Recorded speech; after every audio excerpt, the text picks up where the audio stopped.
Yes, I'm going to be explaining exactly how I record videos myself, how me and my clients record videos ourselves in order to make money. So not even necessarily this type of video, but I'm talking about the type of videos that you send to prospects, the type of videos that you put in front of someone that is close to actually becoming a client. That type of video that will actually get you more clients and drive revenue up. So I'm going to be talking specifically about those and about why those shouldn't be that complicated to make in the first place. Let me go straight into it. First thing, I'm going to tell you guys, at the beginning when I first started this, I used to get everything wrong. I used to think you had to be super flashy with it and you had to show the prospects a lot of things that will catch their attention. When in reality, BSLs or video sales letters only have four goals. In reality, it's only three, but I put four because I wanted to add an extra thing there. The first thing is make your prospects aware of your offer. Yes, you want to make your prospects know your offer because if they don't, before they jump on a call with you or when you're reaching out to them, you already lost the battle. With the first two messages or the first two contacts that you speak with a prospect with, at least if this is called outreach, you want them to know exactly what you have to offer. Eliminate people who aren't a good fit.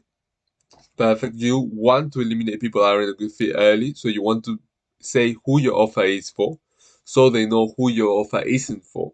Now, you're probably going to be sending this type of videos to people that are already qualified, but the main thing is that you want them to feel like this is something that's almost personalized to them. Showcase your results in social proof. Very, very important. The difference between a BSL without social proof and one with social proof is humongous. It's really, really good. And again, I'm going to show you specifically right now through this video. I'm going to show you how to do every single one of these steps and how to achieve every single one of these goals in the best way possible. Because just having any social proof is not enough. All case studies are not built the same. And I'm going to show you what I mean by that.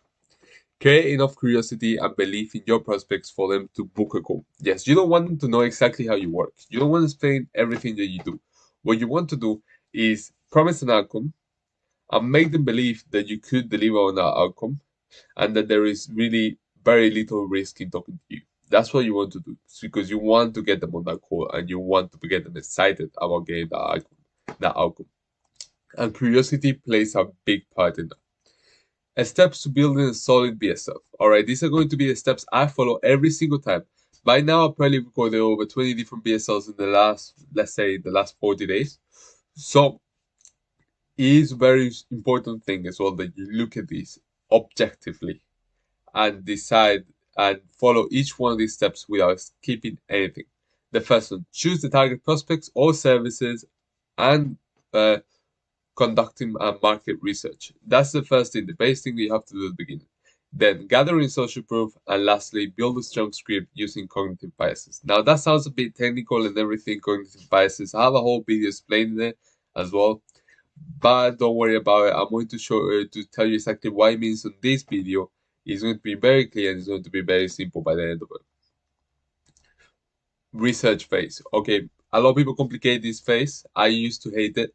I used to be the type of person that thought I wasn't good at research, but that changed once I actually put a structure to it and it stopped just being me Googling random stuff on Google, trying to go down rabbit holes and everything. Now it's like a specific structure to follow when it comes to doing research. Now, determine the market you're targeting and how they benefit from your service. This is the first thing. Identify the deepest desired outcome that most of them have in common. Okay, a lot of people talk about this deepest desired outcome. The reality of the situation is that unless you're in the source code, you don't want to find the deepest one, but you want to find the deepest one they have in common. For example, business owners. Business owners want to make more money. The reason as to why they want to make more money, you don't know it, but you know that they want to make more money. So that is something that you could reach out to them because it's the deepest outcome, the one closest to the thing that they actually really want, that most of them will share in common.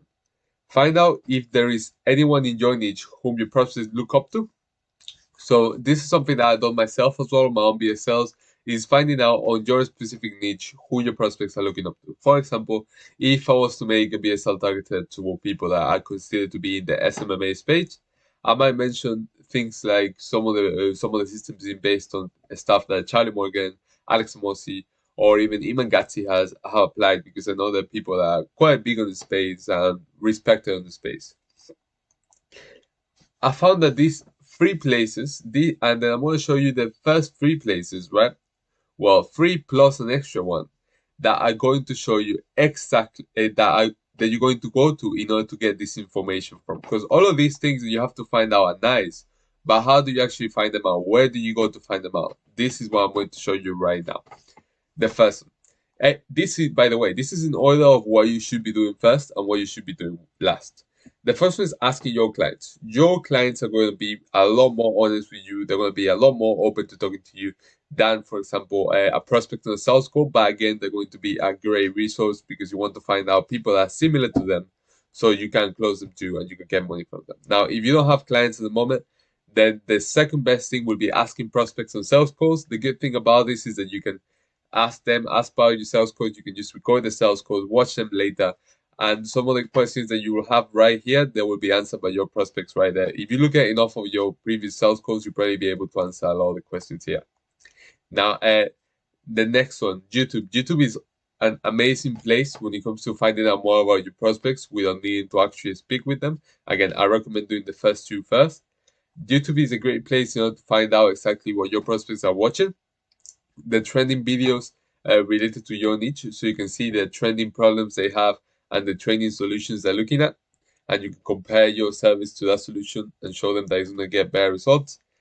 And for ChatGPT, ChatGPT should be the last one you go to. So if you don't even do the first two, I'll say go to YouTube before you go to ChatGPT, because you should be going to ChatGPT with various specific questions that you can ask them and tell him to speak to you, to reply to you, like if he was the owner of whatever type of businesses you're working with, if you're in the B2B space.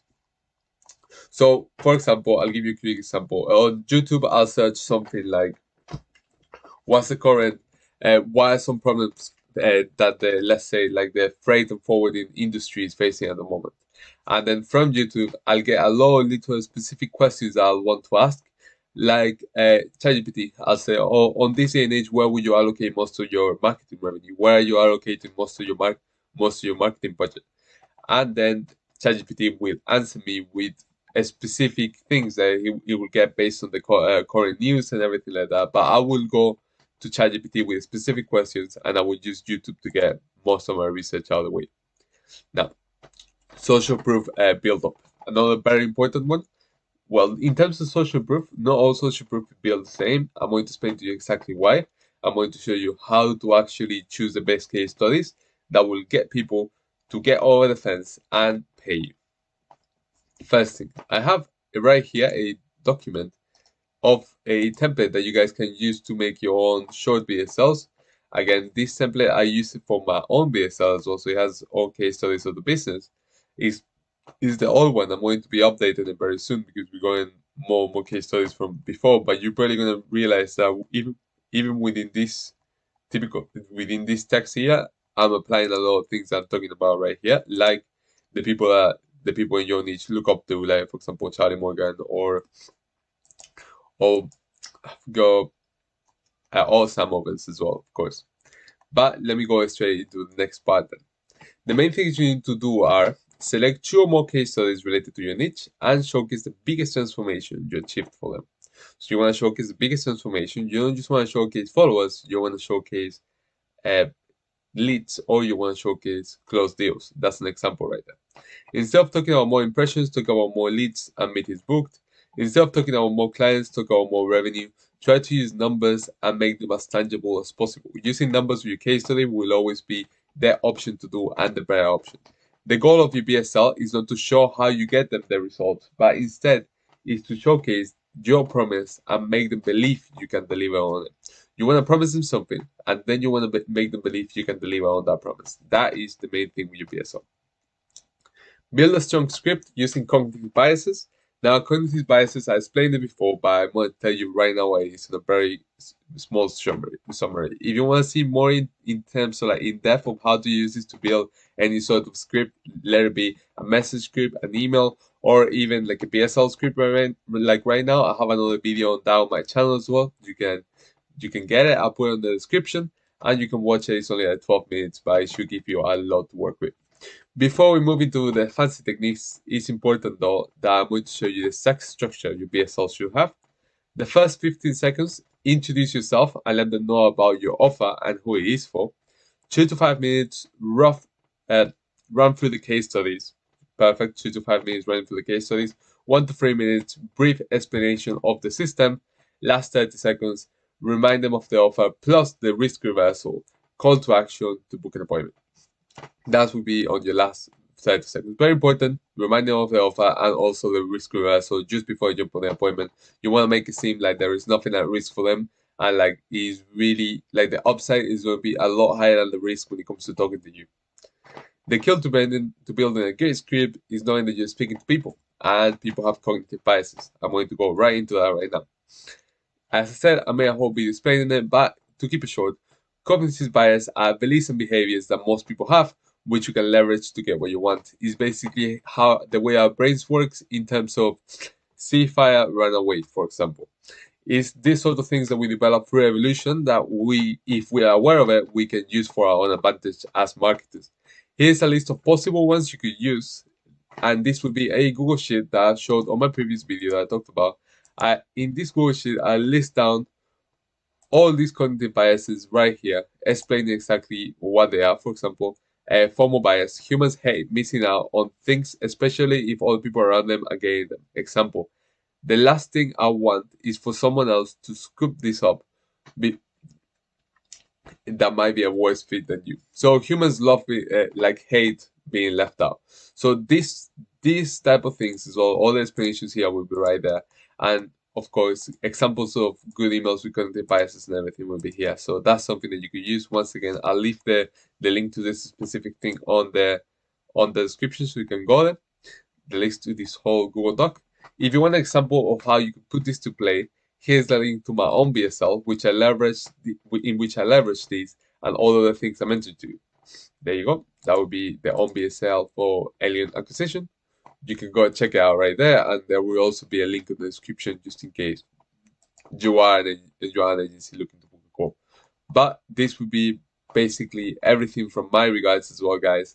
The main thing is that I wanted to communicate to you that making a BSL shouldn't be a hard process. Making a BSL should be very straightforward. And at the end of the day, it doesn't have to be the best marketing video. What it has to be is a video that makes people believe that you have something they want and that there is very little risk in talking to you. This is how you make the kind of videos that will actually generate you money in the short term.